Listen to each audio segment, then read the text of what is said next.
Another interesting issue that I know you talk about in the book is personality disorders and the impact of them in regards to these conversations, meetings, and wealth transfer. It's probably a subject that not a lot of people are talking about, but can you shed some light on your thoughts on that?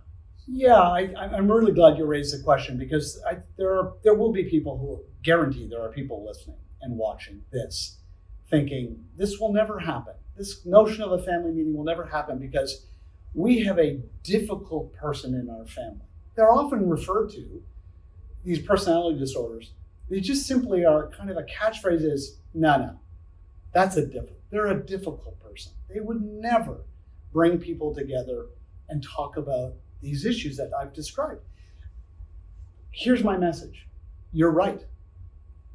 There is about 20% of the population that suffer from the 10 medically recognized personality disorders from avoid. I'm not going to go through all 10, but avoidant and borderline and narcissistic that really create huge problems for the orderly transition of family wealth.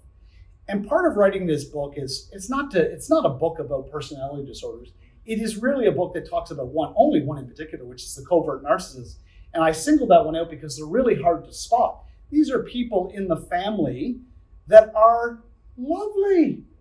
They say all the right things about wanting their family to be everything, and they want their family to get along. But then their actions demonstrate that, in fact, relationships are split. Someone's in, someone's out, someone's in, the person who's in is now out. Everyone's kind of off kilter. No one can make sense of it.